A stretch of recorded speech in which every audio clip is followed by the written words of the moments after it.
John Diefenbaker was Canada's 13th Prime Minister, and he was at times controversial, eccentric, but someone who seemed to be able to identify with regular Canadian folks. Are there some things that today's leaders could learn from him? Today's guest thinks so. Bob Plamondon joins us today. He is a public policy expert, an economist and consultant, and a best-selling author. His latest book is Freedom Fighter, John Diefenbaker's Battle for Canadian Liberties and Independence. Great to have you with us, Bob. Pleasure to be with you. So, John Diefenbaker, can you just share a bit about his background, who he was, where, and how he was raised? So he was born in Ontario, small town Ontario. His family moved to Saskatchewan when he was about 8 years old. And he grew up in poverty with a Germanic surname when there were a lot of challenges around having a Germanic surname at that time. You know, certainly politically when Canada had been at world war with Germany. He did enlist in the war. He always had a fascination with world history and Canadian history, and I always identified with the underdog. And I think that's what brought him into the practice of law. So he had a small law firm in Saskatchewan, and also got involved in politics. But the two combined somewhat in that he identified with the underdog. He took on cases that others wouldn't. He represented Indigenous Canadians. He represented Francophones in the West when, that wasn't very popular. So he had this bit of a rebel streak, but certainly a very accomplished lawyer. His interest in politics gave him certainly some persistence. He ran in 5 federal and provincial elections and went 0 for 5 before finally winning in 1940, so at the outset of World War I. And still coming into Parliament, again, he is neither English or French in heritage, which is, one of the very few at that point in time. And, again, was always concerned about the rights of individual Canadians because he felt himself to be something of a minority, not coming from the mainstream. And he didn't go to an elite educational institute. He wasn't friends with the powerful and the mighty. He was always an outsider, but identified with ordinary Canadians.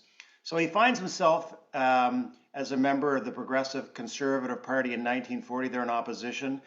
And then he ultimately runs once, then twice for leader of the party and got obliterated, but ultimately won in 1956, not the leadership of his party, not because the power brokers and the elites in the party thought, he would be a good leader. It's because he had developed a great relationship with the grassroots of the party. He was a great orator, public speaker, man of charisma. And again, he could connect with them in ways that the more establishment figures could not. And even in the party at the time, the power brokers didn't want him. They thought he'd win the leadership and then get defeated in an election. So anyway, I'm bringing you up to the point where he runs for Prime Minister in 1957. Right, and I think it shows a lot of perseverance that he ran for public office 5 times and lost before finally winning on his 6th attempt. Now, he's also described as a prairie populist. What does that mean? Well, prairie, obviously, because that's where his home base was. Populist in the sense that he didn't come into politics with a fixed set of ideas. He wasn't ideological. You couldn't describe him as the traditional conservative at the time, which came out of Bay Street, pro-business. He was someone who, I think his firm fixed ideas was an attachment to the monarchy and the British tradition. That was at his core. And an independent Canada, meaning independent from the United States, could stand on its own 2 feet. And he certainly was anti-communist. But other than that, he would look at a problem, he would consult widely, he talked to colleagues, he talked to Canadians, and he was a problem solver at heart. And at his core, he was always looking to help the poor, helping those who were disadvantaged. looking to help those who, through no fault of their own, found themselves in a struggle. Those are the people that he wanted to help. So let's bring John Diefenbaker into 2025, and he's the Prime Minister. Canadians have been very concerned about U.S. intrusions into Canadian affairs in light of Trump's tariff war.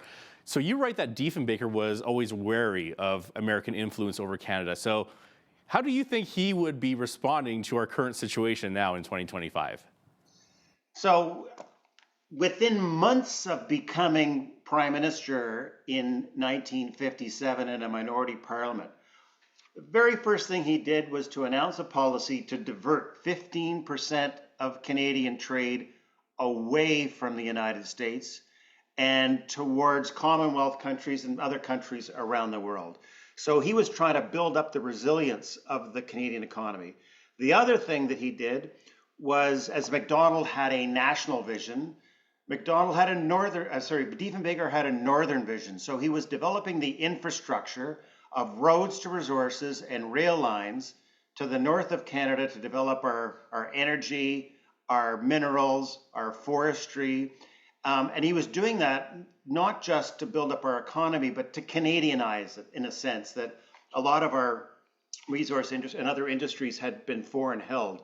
So coming to 2025, we look at the threats that exist south of the border. And certainly when I started writing my book, I wasn't thinking that there'd be a belligerent American president who was trying to overtake Canada and threaten our sovereignty. But Diefenbaker, from the get-go, was trying to assert independence. And so, he would be quite comfortable, I think, with his core values leading Canada in 2025, because he had been talking about Canadian independence his entire life.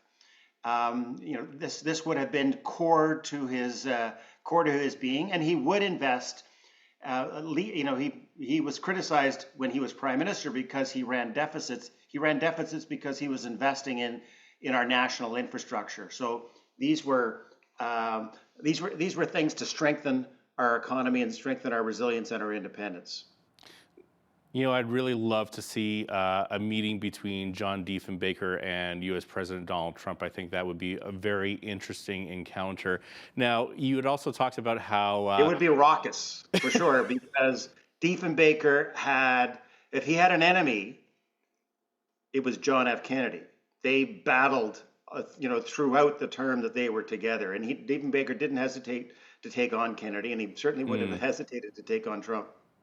There will be some fireworks at that meeting. That's for sure. Now, you described John Diefenbaker as being very popular and appealing to just the average person, but he was often also labeled as being a bit of an oddball and an eccentric madman. How much truth was there to this? Well, he was thought of as a madman and somewhat paranoid. The paranoia part was. He didn't take well to anyone who questions his leadership, and he wasn't someone who even went to caucus, and his connection with ordinary Canadians, not within the elite. So the people who were calling him erratic were the ones who had always had the ear of the government, and they certainly, with John Diefenbaker, didn't have the ear. But he did things that were certainly courageous, and I think he's on the right side of history. But standing up to the Americans was not a popular thing to do. One issue was the cancellation of the Avro Aero fighter aircraft, where it was the right decision, but it was not particularly popular at the time. There was this hope that Canada would have developed this aircraft that the world would want. Well, the world didn't want the aircraft, and it didn't respond to the military threat at the time, and the military didn't want it, and the previous Liberal government didn't want it, the bureaucrats didn't want it, but only Diefenbaker had the courage to cancel it. He was also criticized for effectively sacking the governor of the Bank of Canada, James Coyne.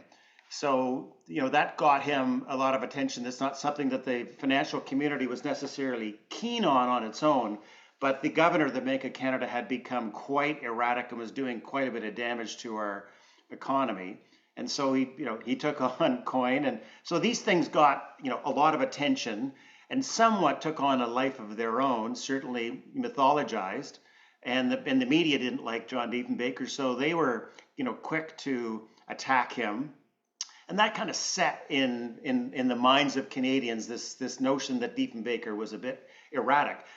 The other thing was not accepting American-controlled nuclear weapons on Canadian soil during the Cold War crisis, certainly the Cuban Missile Crisis, and that was the nature of the battle he had with the Kennedy administration. But if you look today, the policies he set forth on the relationship with the Bank of Canada, between the government and the Bank of Canada, that if they disagree, that the governor has to resign. And there were American nuclear weapons on Canadian soil, but for a very short period of time that Pearson allowed. And the policy that Diefenbaker had, that he was criticized at the time for being erratic, has been the policy of the Canadian government for the last 60 years. Wow, so you're talking about all these gutsy moves that Diefenbaker made, but Diefenbaker was also against government heavy-handedness. He opposed the use of the War Measures Act. What do you think he would have said to former Prime Minister Justin Trudeau's use of the Emergencies Act, which is a War Measures Act? Well, it's, the War Measures Act, which Pierre Trudeau invoked during the October crisis, was ultimately replaced with the Emergencies Act. So there were checks and balances put on that act. And I think Diefenbaker would have supported the legislation of the Emergencies Act, because he was always afraid that the War Measures Act would be used in times of peace against the people. So, for example, when the Premier of Newfoundland wanted the RCMP to come in and break up a strike, where there had been some violence on the picket line, Diefenbaker said, I'm not going to turn, the military or the army or the National Police Force against striking workers. He certainly opposed the internment of the Japanese during World War II. So he was always very protective of individual rights, but he didn't think that, during a real time of war or insurrection, that the government should just simply, be indifferent to it, that it would need the heavy hand of government. Whether he would have invoked the Emergencies Act against the convoy protesters is hard to say at this point in time, but he certainly would have thought of it as a last resort. And I understand that it was Diefenbaker who gave Indigenous Canadians the right to vote. How controversial was this at that time? So it was controversial in that the Liberal governments, and they had been Liberal governments, for much of Diefenbaker's lives. The 9 previous elections before Diefenbaker became Prime Minister were all won by Liberals. And so he had made this proposal. The Liberals had always said, yes, we could give Indigenous people the right to vote, but they had to give up all their rights, all their treaty rights. They had to effectively become the same and equal status as every other Canadian. And Diefenbaker said no. He said, you can have the right to vote and retain all of your treaty rights. You are the first people, who populated this land, and you shouldn't have to surrender it. It wasn't something that the Indigenous communities were particularly advocating for at the time, but Diefenbaker thought, as he criticized South Africa and the apartheid system, we couldn't really have a system in Canada where they didn't have the right to vote. He not only gave them the right to vote, he appointed the first parliamentarian, James Gladstone, to the Senate of Canada. And so that was controversial in the sense that I think throughout Canadian society, and certainly in the Liberal Party, did not think that the community was ready for these steps and measures, and it was Diefenbaker's leadership that made it happen. So we're almost out of time, but there's a couple more questions I really want to squeeze in here. Albertans are feeling snubbed by Central Canada. So how do you feel Diefenbaker would respond to the threat of Alberta separation? So, Western alienation has existed throughout Canadian history to some degree or another. We've seen it somewhat through social credit, through the Reform Party, which I think was its follow-on. Diefenbaker always had a national vision. He thought the only way that Canada can exist as a country, as unlikely a country as we are, is if we are united. So he would certainly be a supporter of developing our resources, which is one of the reasons why the West, feels so isolated at the time. But he would have put all of his energies into keeping Canada united, and for Western Canadians to ensure that they had a voice at the table, and all the decisions that that affected the West were not being made by Central Canada. And lastly, what could Prime Minister Mark Carney and Pierre Poilievre learn from John Diefenbaker? Well, I think it's something that Jean Chrétien says all the time: trust the people. The people are smart, they're wise, they're reasonable. Maintain your connection with and represent the needs of ordinary Canadians, and be just. The rich don't need an advocate, the powerful don't need an advocate, bankers don't need an advocate, but individual Canadians do. And I think that would be the message he would give to politicians since the time he left office. Bob Plamondon is the author of freedom fighter John Diefenbaker's Battle for Canadian Liberties and Independence. Bob, thank you so much for your time today. My pleasure. I'm Naveen Day. On behalf of all of us here at Bridge City News, thanks for watching.